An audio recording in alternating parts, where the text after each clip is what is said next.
que ce que vous voulez aujourd'hui peut s'opérer parce que celui qui incarne le pouvoir, il a quand même besoin d'un certain nombre de pouvoirs.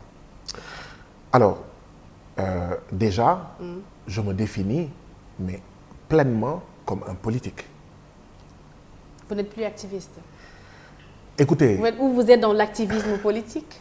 En réalité, si vous observez bien les choses, je n'ai jamais eu de problème par rapport aux étiquettes qu'on me donnait. Maintenant, après, les gens peuvent m'appeler politique, activiste, etc. Mais j'estime que la posture que nous avons toujours eue, y compris nous dans le cadre du FRAPP, mais c'est une position de politique. Parce que quand nous disons nous ne sommes pas d'accord avec telle chose et que nous luttons contre telle chose, mais c'est une insatisfaction politique que nous exprimons et une posture politique que nous avons. Donc, en réalité, c'est quoi un activiste?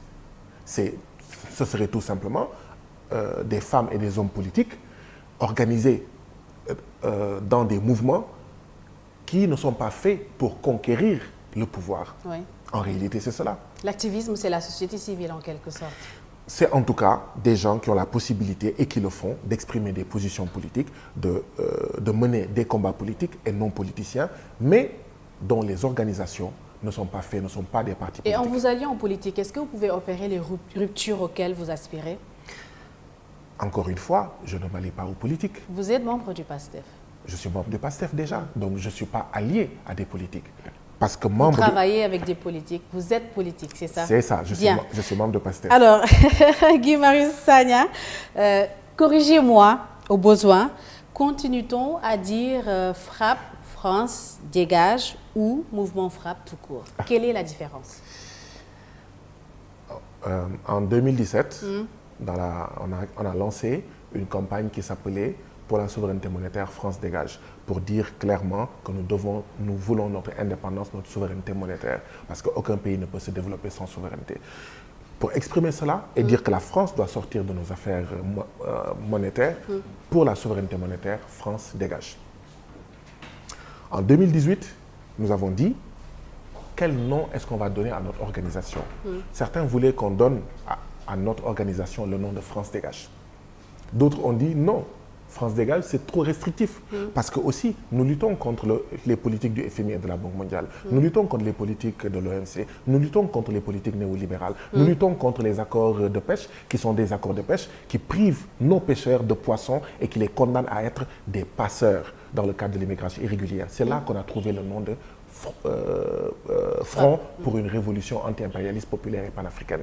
Maintenant, on a dit de octobre ou septembre 2017 à février, mars, avril 2018, les gens étaient habitués à entendre pour la souveraineté monétaire France dégage, en plus court France dégage. On a dit, on va avoir une période de transition pour ne pas que les gens disent, mais c'est quoi ce frappe-là? C'est un nouveau truc. Alors que les gens étaient habitués seulement à France dégage. On a dit, maintenant, dans nos documents, on va écrire frappe, France dégage. Mais notre nom, quand vous regardez nos statuts, notre règlement intérieur, et nous le martelons depuis des années, c'est tout simplement FRAPP. France dégage étant une campagne. En réalité, certains, bon... Et quand vous dites France dégage, qu'est-ce qui doit dégager réellement? L'impérialisme français, la France institutionnelle, qui continue à penser que pour assurer son rang de 5e, 6e ou 7e puissance, il faut continuer à opprimer les Comores, il faut continuer à opprimer le Mali, le Togo, le Sénégal, le Niger. Il faut continuer à s'accaparer, d'accord, de l'uranium du Niger pour avoir l'électricité en France. Il faut s'accaparer du zircon de Diogo au Sénégal, etc. Donc oui, il faut continuer à être dans le franc CFA. Il faut continuer à tout faire pour que ces pays-là restent membres de la francophonie et aient comme langue officielle le français en n'ayant que du mépris pour le Wolof, le Diola, le Serer, le Toucouleur, le Bassari. Est-ce que vous pensez que France dégage est bien reçue lors de manifestations politiques ou publiques, lorsqu'il y a des émeutes au Sénégal? La plupart du temps, c'est des enseignes françaises qui sont attaquées par les jeunes, saccagées, où on vole des produits, on fait n'importe quoi. Je peux citer Auchan ou Total. Est-ce que ce n'est pas une forme de manifestation de ce France dégage? Est-ce que vous êtes en phase avec ces jeunes? J'ai deux choses à dire là-dessus. Quand vous allez aux États-Unis et qu'il y a des manifestations, il y a des magasins saccagés. Quand vous allez en Afrique du Sud et qu'il y a des manifestations, magasins sont saccagés. Mais là, c'est des marques qui sont particulièrement ciblées quand même. Quand vous allez en France et qu'il y a des manifestations, il y a des magasins qui sont saccagés. Donc ce n'est pas propre au Sénégal. Ça, c'est le premier point. Mon deuxième point, ce constat que vous faites devrait amener qu'à une seule chose, à ce que la France impérialiste, à ce que Emmanuel Macron se ressaisisse et sache qu'il est fini le temps de l'empire néocolonial, qu'il est fini le temps de l'empire france-africain.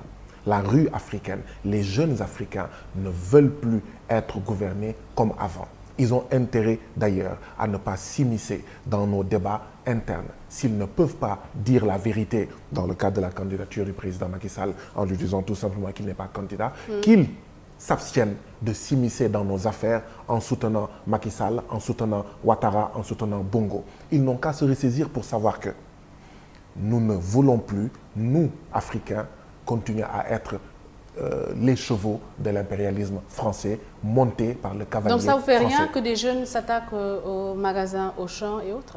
Pourquoi ça devrait me faire quelque chose? M'avez-vous déjà... Parce qu'il y a des jeunes Sénégalais qui travaillent là-bas, Guy Marius Sagna. Mais j'appelle aujourd'hui à ce que la base militaire française qui est au Sénégal et dans laquelle il y a plus de 300 soldats français, de quitter en fait le Sénégal. Savez-vous que dans la marine française, ici au Sénégal, il y a des Sénégalais qui y travaillent? Est-ce que sous prétexte qu'il y a des Sénégalais qui travaillent à la marine française, on doit accepter une présence militaire ici au Sénégal? Alors que les présidents français, quand ils vont à Sainte-Anne et que des soldats israéliens entrent à Sainte-Anne, les présidents français demandent aux soldats israéliens de sortir. Et nous accepterions qu'il y ait un seul soldat français ici au Sénégal, ici en Afrique? Non, non. Je n'ai jamais appelé à saccager des intérêts français. Par contre, oui, je défends les commerçants sénégalais parce que j'ai une foi profonde au principe que doomi réew mooy tabax réew. C'est-à-dire que notre patriotisme ne doit pas seulement s'exprimer à l'endroit de notre équipe nationale en portant le maillot verte, jaune, rouge, étoilé. Notre patriotisme, c'est aussi de soutenir les nôtres, notre équipe nationale économique, à savoir nos commerçants, notre patronat, nos capitaines d'industrie, nos entreprises, et non de dérouler le tapis rouge à la France et aux autres en fait, multinationales. Parlons justement de la France. Récemment, lors d'une conférence de presse, l'actuel ambassadeur français au Sénégal disait, je cite, « Je n'imagine pas un mouvement qui s'appellerait Frappe Sénégal dégage en France. Cela tomberait sous le coup de la loi et cela serait tellement étranger aux relations que nous entretenons avec la communauté sénégalaise en France qui est très bien intégrée. » Il a aussi ajouté « C'est très éloigné de la manière dont nous concevons nos relations. » Est-ce que là, ce n'est pas une main tendue de la France au mouvement Frappe France dégage? Je dirais deux choses. La première est celle-ci. Je suis désolé de constater que nous n'avons jamais entendu l'ambassadeur de France parler quand une femme enceinte de 5 mois, parce que déléguée du personnel au niveau du TER, a été arbitrairement licenciée par un patron français. Je n'ai jamais entendu l'ambassade de France lever la voix quand Eramet, une entreprise française qui est à Diogo, qui exploite le zircon, exploite éhontément les travailleurs et les licencie arbitrairement et les traite comme pire que des chiens en période de coronavirus. Je n'ai jamais entendu parler l'ambassadeur de France, d'accord, rappeler à l'ordre, d'accord, ces patrons français qui ici font des exactions sur les citoyens sénégalais. Ça, c'est la première remarque. La deuxième remarque est celle-ci. Mais le Sénégal n'a pas de soldats sénégalais en France. Pourquoi est-ce que les Français pourraient dire Sénégal dégage? Mais il y a une forte communauté sénégalaise en France qui s'intègre bien, qui travaille dans des entreprises françaises, qui occupent des postes de responsabilité. J'en viens. Nous disons France dégage parce que nous ne voulons plus d'un seul soldat français au Sénégal. Il n'y a pas de soldats sénégalais en France, il n'y a aucune raison de dire Sénégal dégage. Nous disons France dégage parce que la France est dans nos conseils d'administration de banque centrale et contrôle notre système monétaire. Il n'y a aucun Africain dans la Banque centrale européenne.